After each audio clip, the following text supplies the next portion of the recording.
Zombie apocalypse.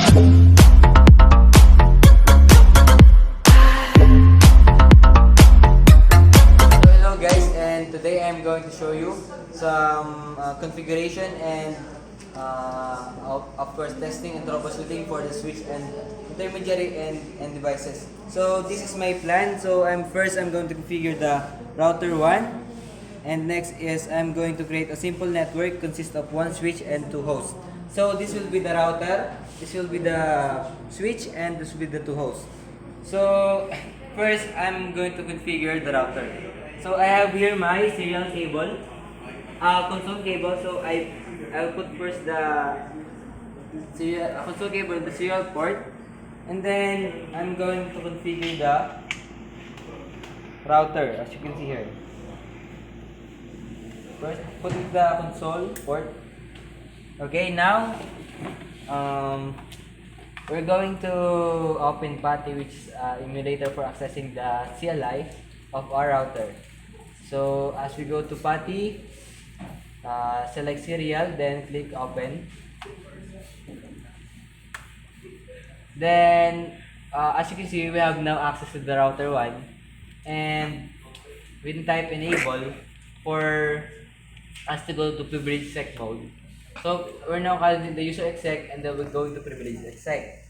So after that, configure terminal, and we can do some commands here in configure terminal. So first, let's change the host name.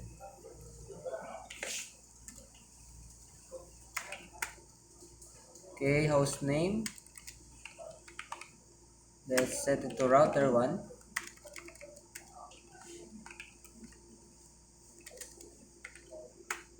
Okay, as you can see, router 1. And then let's secure all the password in our router. So first, let's secure the line console 0. Okay, so we'll use the password Cisco, just simple password for now, for demonstration purposes only. So then log in for to activate it, then exit. So next is we're going to secure the line, the virtual line interface 0 to 14, 0 to 15, sorry. And then password will be Cisco again. And then the login command. And then exit. So as you can see here, we have now put some password in the console line and also the VTWR lines 0 to 15. So now we're going to put some password for the user exec mode, privilege exec mode, sorry. So let's type enable secret for it to be configured to be encrypted, and then let's type password. Okay, and of course all the password in the line console will be, and all the lines will be in plain text. So in order for us to encrypt it, let us type the service password dash encryption. So all the password now is encrypted. So to further configuration, let us access the interface. Oh no, sorry, I'm sorry, because that's for the switch. So I think, of course we're going to put some banner, then an MOTE hashtag. So I have created my own banner here. So I'll just paste it. Then try to exit it out. Exit. As you can see here, guys, this is my this will be our if you access the virtual interface of your switch, this is what you'll see. So okay, you have configured the switch. Sorry, the router. So now we're going to exit it out. So we're done with this, with the router. So we're going to create now a network of one switch and two hosts. So first is let's put the cable. As you can see, there are two UTP cables. So let's put it. So this is the first UTP cable, and then the first PC and this the second PC. This is the next UTP cable. So as I said earlier, this will be our switch. So let's go here, and this is for the PC1 and for the PC2. So let's put it for the in the fast Ethernet 01 and the fast Ethernet 02.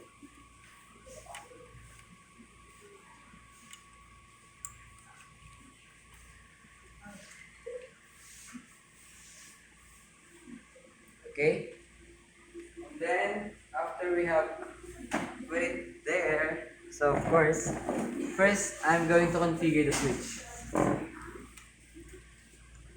So here's our console cable again, and put it to the console port. Okay. Then open again PATI. Okay. Then serial. So what are we going to do here is, of course, what have we have done to the router. This will be the same as we have done as we are going to do with the switch. Okay, let's open it. So we have access to the switch now. So let's try type enable, then configure terminal, and then let's set the host name for switch 1, for example, switch 1. So, okay, host name switch 1, then banner, let's set the banner.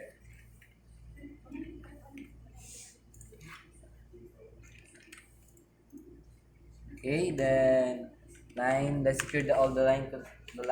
So I will be fast here because what I have done here is what I already done with the router. So okay, let's will be fast. The line install, then the password, Cisco, login,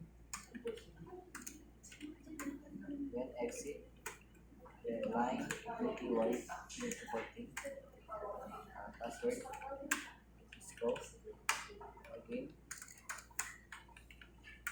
then exit. Then, okay,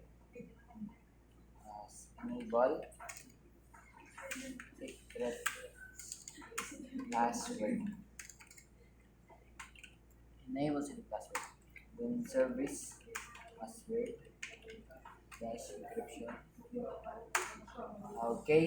Then, as you can see here in our packet tracer simulation, so I will set the interface VLAN 1 IP address into 172.16.0.2 with the subnet mask of 255.255.255.248. 172.16.0.2. Okay. Then, sorry. IP add. My mistake. IP address. Let's check that. Then no shutdown command for the right. No shutdown. Then exit.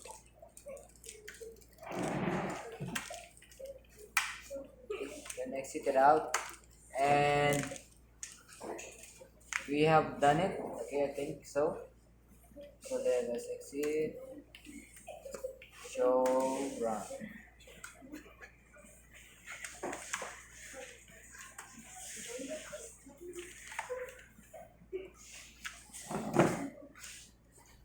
As you can see here, guys, we have interface VLAN 1 of this will be the IP address of the switch. Okay.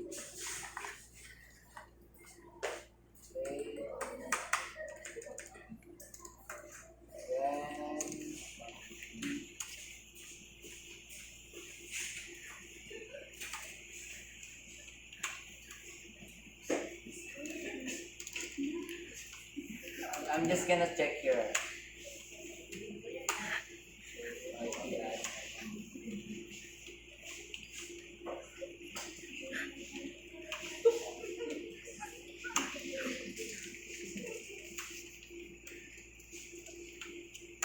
Now we have configured our switch with the uh, virtual LAN 1 IP address of 172.16.0. So I'll just check it. I'll just check it over here. I'll just put it over here. PC2. Okay?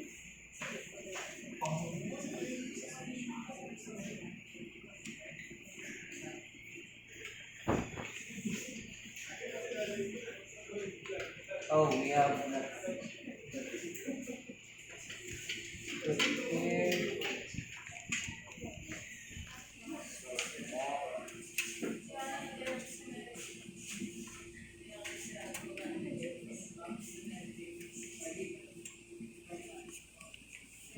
As you can see here now, it's the blinking is blinking, so there's a connection now.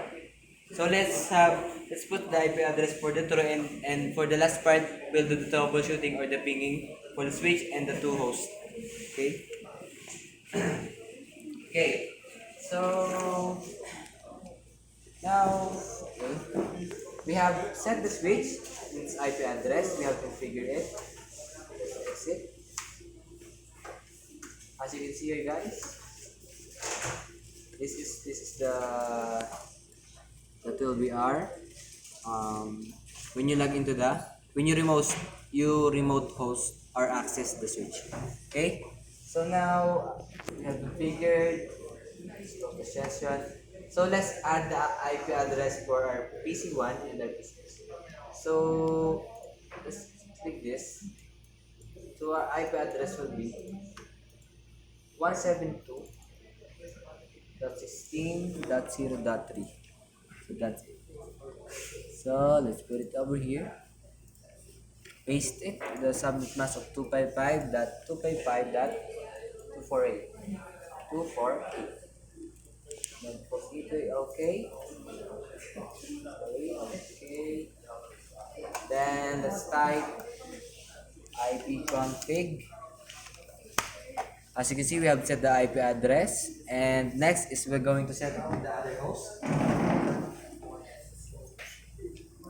Let's set the IP address to 172.16.0.4 with the subnet mask of 255.255.255.248. Okay. Let's check it. ipconfig.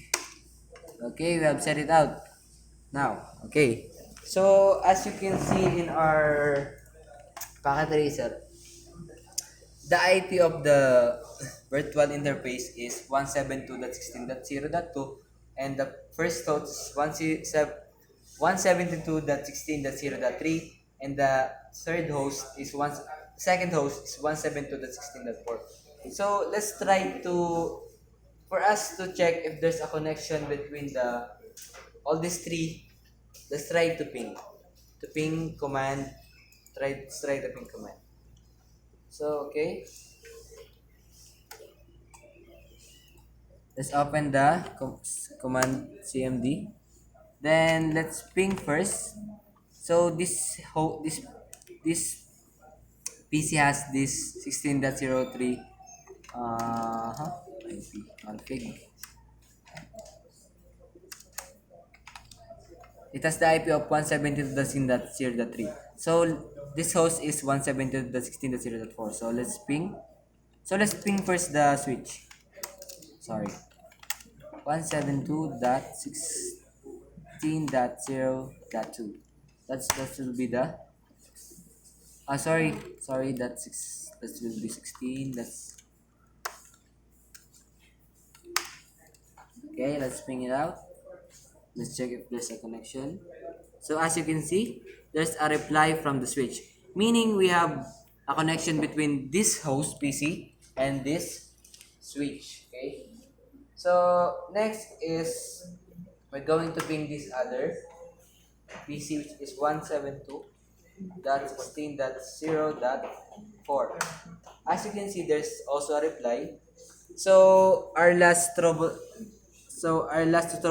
is this PC. If it has a connection to the switch and to the other PC.